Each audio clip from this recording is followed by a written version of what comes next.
Good morning guys. जैसा कि आप लोगों को पता है, राजस्थान के अंदर आए दिन पेपर लीक हो रहा है। ठीक है।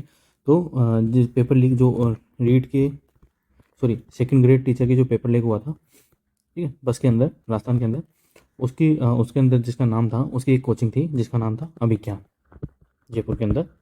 और उसके ऊपर अधिगम कोचिंग की 5 मंजिला बिल्डिंग जेडीए ने ढाई। तो ये बिल्डिंग थी जिसको जेडीए ने ढा दिया। अब इसमें ये देखिए आप, नकल गैंग पर कार्रवाई अच्छी, लेकिन जयपुर में ढाका सारण की 5 करोड़ की जो अन्य संपत्ति थी वो अभी अछूती क्यों है। ठीक है। नकल माफिया नेपाल के अंदर भाग गए, किराए के कोचिंग सेंटर पर चला बुलडोजर, जबकि उनकी खुद की जो प्रॉपर्टी है वो ऐसे की ऐसे हैं अभी भी। जो जैसे जैसे इनका ये देख, ये है सुरेश ढाका चित्रकूट में 1.5 करोड़ का मकान है। ठीक है। और ये सारण का आलीशान मकान और प्लॉट, ये इनके नाम है। फ़ोन बंद कर दोनों नकल वाले दिन ही नेपाल भागे। कई लोगों ने मदद भी की। अब मदद के अंदर देखिए, पेपर लीक होने के पीछे कारण, जब तक गवर्नमेंट के कुछ अधिकारी साथ ना हो, पेपर लीक हो ही नहीं सकता, क्योंकि आम आदमी पेपर तक पहुंचने के लिए असमर्थ है। तो इससे साफ जाहिर होता है कि पेपर लीक के अंदर गवर्नमेंट के अधिकारी भी शामिल होते हैं और फंस जाते हैं वो मासूम लोग जो इस जाल के प्रमुख विक्टिम होते हैं। आई होप आपको ये समझ में आया होगा। नेक्स्ट है कि देखिए, सब लोगों की अपनी अपनी खुशी होती है। कोई अपनी खुशी कैसे जाहिर करता है, कोई अपनी टेंशन को कैसे दूर करता है, तो सबका अलग अलग एक तरीका हो सकता है। तो भास्कर के अंदर आया है आज कि भारत में खिचड़ी, अमेरिका में पिज्ज़ा कंफर्ट फूड। यानी कंफर्ट फूड का मतलब ये है कि जब कोई इंसान टेंशन में होता है और अपनी टेंशन को दूर करना चाहता है तो इंडिया में खिचड़ी खाना पसंद करते हैं और अमेरिका के अंदर पिज्ज़ा खाना पसंद करते हैं। पुरुष खुशी के मौके पर, तो महिलाएं तनाव में ज़्यादा कंफर्ट फूड खाना पसंद करती हैं। रिश्तों में जुड़ाव और अपनेपन की भावना महसूस होती है इससे। तो कंफर्ट फूड खाने से लोग रिश्तों में जुड़ाव महसूस करते हैं, उनमें अपनेपन की भावना बढ़ती है। अमेरिका में कंफर्ट फूड साथ में खाने से लोग सुरक्षित महसूस करते हैं, हालांकि इसके प्रभाव अतीत पर भी निर्भर होते हैं। ठीक है। तो चाहे आप किसी भी देश, जाति या धर्म के हो, लेकिन कंफर्ट फूड खाने से आपको हमेशा एक जैसा अनुभव होता है, यानी आपके दिमाग को शांति मिलेगी। और सबसे ज़रूरी यही है कि आपके दिमाग को शांति मिले। हर देश में संस्कृति और वातावरण के आधार पर अपना अलग तरह का कंफर्ट फूड होता है। साउथ कैरोलिना यूनिवर्सिटी में एक शोध में पाया गया है कि जब जब जीवन में बहुत उथल पुथल होती है तो लोग ऐसा भोजन खाना पसंद करते हैं जो उन्होंने पहले कभी नहीं खाया। टाइम्स ऑफ चेंज की एक स्टडी में सामने आया है कि जीवन में ज़्यादा स्थिरता होने पर लोग लोकप्रिय ब्रांड का भोजन खाना पसंद करते हैं। इससे हमें नई संभावनाओं को तलाशने में मदद मिलती है। उत्तरी अमेरिका में कंफर्ट फूड के रूप में पिज्ज़ा सबसे ज़्यादा खाया जाता है, जबकि पुरुष जश्न के माहौल में कंफर्ट फूड ज़्यादा खाना पसंद करते हैं। वहीं महिलाएं तनाव में कंफर्ट फूड खाना पसंद करती हैं। इसके बाद वे गिल्ट भी महसूस करती हैं, ज़्यादा खुश नहीं होती। भारत में कंफर्ट फूड के तौर पर लोग सबसे ज़्यादा खिचड़ी खाना पसंद करते हैं, और राष्ट्रीय खाना भी अगर कोई देखे तो वो है, क्या है, हमारा खिचड़ी। ये कुछ आंकड़े हैं जो आपको ध्यान रखने हैं। आज क्या है? आज है 10 जनवरी, और इस दिन हम क्या मनाते हैं? इस दिन मनाते हैं हम वैश्विक विश्व हिंदी दिवस। ठीक है, तो आपको ध्यान रखना है। तो कुछ आंकड़े देख लेते हैं वैश्विक हिंदी दिवस पर। तो वैश्विक पटल पर बढ़ रहा है हिंदी की गूंज। भारत की राजभाषा हिंदी धीरे धीरे वैश्विक पटल पर अपनी धमक बढ़ा रही है, जैसे कि इंग्लिश है। इंटरनेट के प्रसार के इस दौर में हिंदी कंटेंट देखने और पढ़ने वालों की संख्या बढ़ी है। हिंदी को अपनाने के पीछे एक कारण यह भी है कि हिंदी मातृभाषा नहीं है, अपितु भारत की संस्कृति से जुड़ने का माध्यम भी है। जैसे जैसे विश्व में भारत की छवि मजबूत हो रही है, हिंदी को जानने समझने की ललक भी बढ़ रही है। वैश्विक स्तर पर कई विश्वविद्यालयों में हिंदी सिखाई पढ़ाई जा रही है। विश्व हिंदी दिवस उद्देश्य है वैश्विक स्तर पर हिंदी को और समृद्ध करना है। तो अगर आपसे पूछा जाए कि 10 जनवरी 2023 को हिंदी दिवस, विश्व हिंदी दिवस मनाया गया, उसका उद्देश्य क्या था, तो वैश्विक स्तर पर हिंदी को और समृद्ध करना है। अब जैसे कुछ आंकड़े, जिसमें सबसे पहले है कि 94% इंटरनेट पर हिंदी की लोकप्रियता बढ़ने की दर कुछ साल पहले गूगल के अध्ययन के अनुसार हिंदी की जो लोकप्रियता है वो इंटरनेट के ऊपर 94% है। कितनी है? 94%। 20 से ज़्यादा देशों में बोली जाती है हिंदी। इनमें नेपाल, अमेरिका, मॉरिशस, दक्षिण अफ्रीका, यमन, सिंगापुर, युगांडा और न्यूजीलैंड जैसे देश शामिल हैं। ऑक्सफोर्ड ने स्वदेशी, जुगाड़, अच्छा, सूर्य नमस्कार जैसे कई हिंदी शब्दों को अपने शब्दकोश में जगह दी है। अगर आपसे पूछा जाए कि इनमें से किन शब्दों को ऑक्सफोर्ड ने शब्दकोश में जगह दी है। तो उसमें जैसे कि स्वदेशी हो गया, जुगाड़ हो गया, तो ये तो इंपॉर्टेंट है। अच्छा, सूर्य नमस्कार जैसे कई हिंदी शब्दों को, ठीक है। 175 से ज़्यादा विश्वविद्यालय वैश्विक स्तर पर हिंदी भाषा के रूप में पढ़ाते हैं। 25 से ज़्यादा हिंदी समाचार पत्र व पत्रिकाओं का प्रकाशन होता है प्रतिदिन भारत से इतर अन्य देशों में। यह भी जाने, विश्व में बोले जा सकने वाले जटिल से जटिल शब्दों को हिंदी में लिखना संभव है क्योंकि यह ध्वनि आधारित भाषा है। इसमें जो लिखा जाता है वही बोला जाता है। हिंदी में संज्ञा में पुल्लिंग स्त्रीलिंग का भेद होता है और इसी के अनुरूप क्रिया व विशेषण भी बदलाव हो जाता है, इसलिए हिंदी को सीखना जटिल माना जाता है। कुछ अन्य इस तरह हुई विश्व हिंदी दिवस मनाने की शुरुआत। तो विश्व हिंदी दिवस मनाने की शुरुआत किस तरह से होती है वो हम देख लेते हैं, क्योंकि बैकग्राउंड जानना बहुत ही इंपॉर्टेंट होता है, क्योंकि बिना बैकग्राउंड के आप क्वेश्चन सोल्व नहीं कर पाओगे।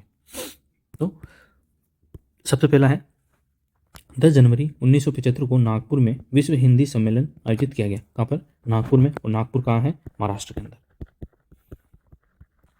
और महाराष्ट्र में अभी मुख्यमंत्री कौन है? आप मुझे कमेंट बॉक्स में बताइए। सम्मेलन का उद्घाटन तत्कालीन प्रधानमंत्री इंदिरा गांधी ने किया था। इसमें 30 देशों के 100 से ज़्यादा प्रतिनिधियों ने हिस्सा लिया था। 2006 में तत्कालीन पीएम मनमोहन सिंह ने विश्व हिंदी सम्मेलन की वर्षगांठ के मौके पर इस दिवस को विश्व हिंदी दिवस के रूप में मनाने की घोषणा की।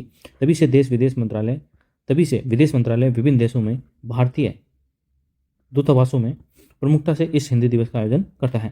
14 सितंबर 1949 को हिंदी को राजभाषा का दर्जा मिला था। अगर आपसे पूछा जाए कि हिंदी को राजभाषा का दर्जा कब मिला था, तो 14 सितंबर 1949 को हिंदी को राजभाषा का दर्जा मिला था। इसी के उपलक्ष्य में हर साल हिंदी दिवस मनाया जाता है। तो हिंदी दिवस और विश्व हिंदी दिवस दोनों अलग अलग है।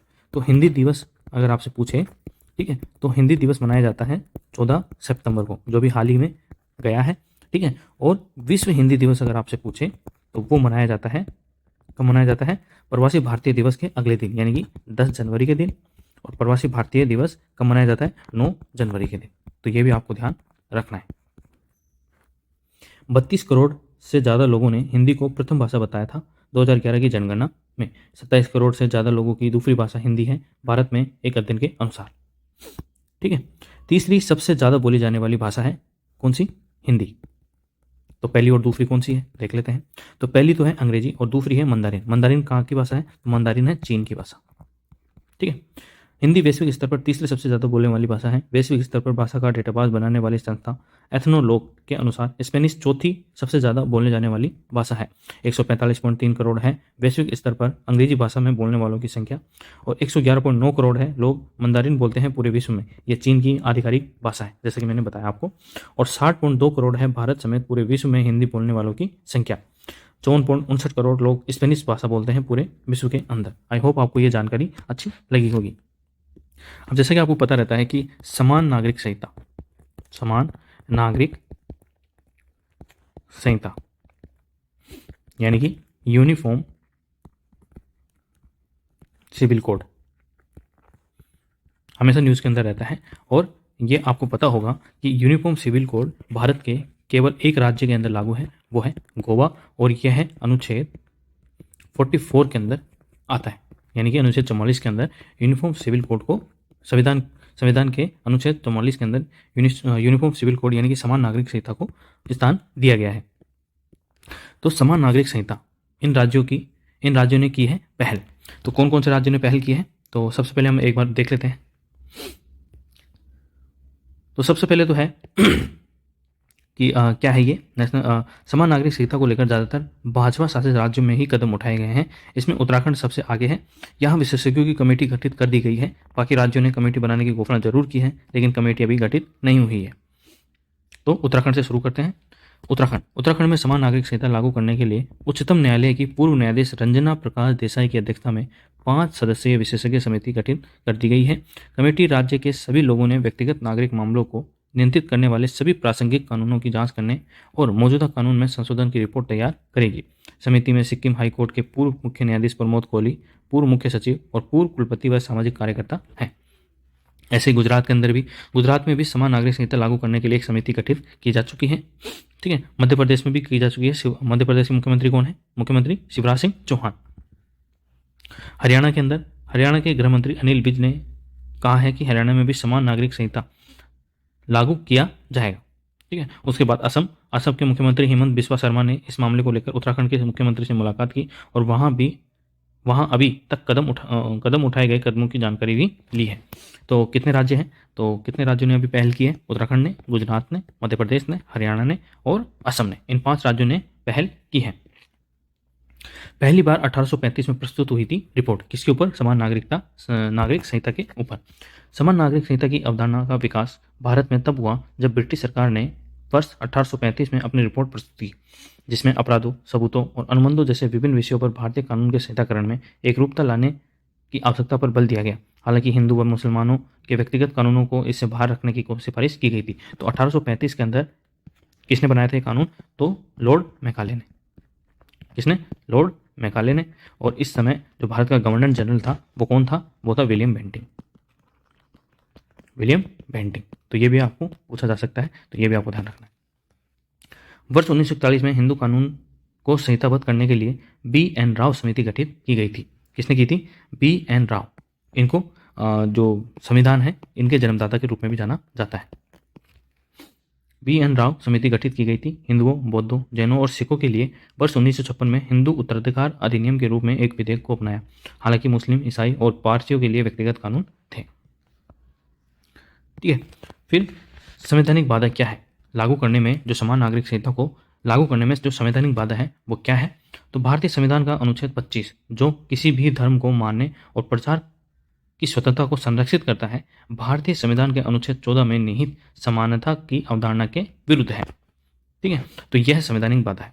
1989 के लोकसभा चुनाव में पहली बार भाजपा ने अपने घोषणा पत्र में समान नागरिक संहिता का मुद्दा शामिल किया था। मुस्लिम महिलाओं के पक्ष में यह अहम कदम मानती है। 2023 में मध्य प्रदेश, राजस्थान, छत्तीसगढ़, कर्नाटक, तेलंगाना, त्रिपुरा, मेघालय, नागालैंड व मिजोरम में विधानसभा चुनाव है।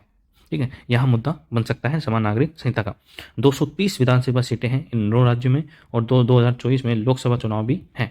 तो हो सकता है कि आने वाले चुनाव का ये मुद्दा बन सकता है और 2024 के चुनाव के बाद समान नागरिक संहिता लागू होने के पूरे चांसेस बन सकते हैं। तो आने वाले समय में इसके ऊपर बनने वाले जो क्वेश्चन है वो इंपॉर्टेंट रहेंगे हर एग्जाम के लिए। तो आई होप आपको ये समझ में आया होगा।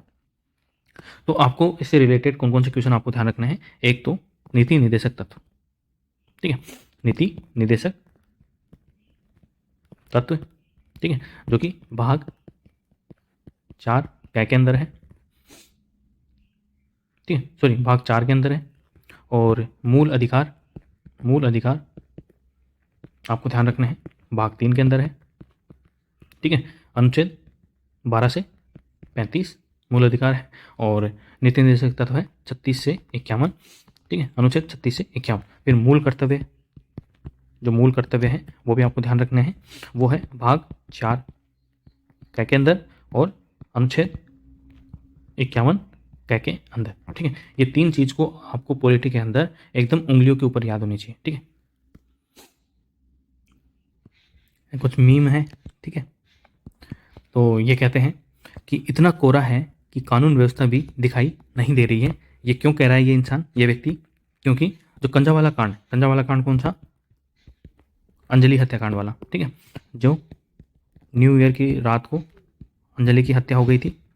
ठीक है, गाड़ी के नीचे फंसकर, स्कूटी वाली, दिल्ली के अंदर, आपको पता होगा। ठीक है, तो इतना कोरा है कि कानून व्यवस्था भी दिखाई नहीं दे रही है। अंजलि के घर के ऊपर यानी कि कंजावाला कांड पीड़िता के घर भी चोरी हो गई, इतना कोरा। तो ये टॉन्ट है बेसिकली दिल्ली पुलिस के ऊपर। तो आई होप आपको समझ में आ रहा होगा। तो आपकी राय क्या है इसके ऊपर, आप मुझे कमेंट बॉक्स में जरूर बताएं। तो आज के करंट अफेयर आपको कैसे लगे? आई होप आपको समझ में आए होंगे। और अगर आपने पूरा वीडियो देखा है तो प्लीज़ वीडियो को लाइक करें, शेयर करें, अपने चैनल को सब्सक्राइब जरूर करें। Thank you so much.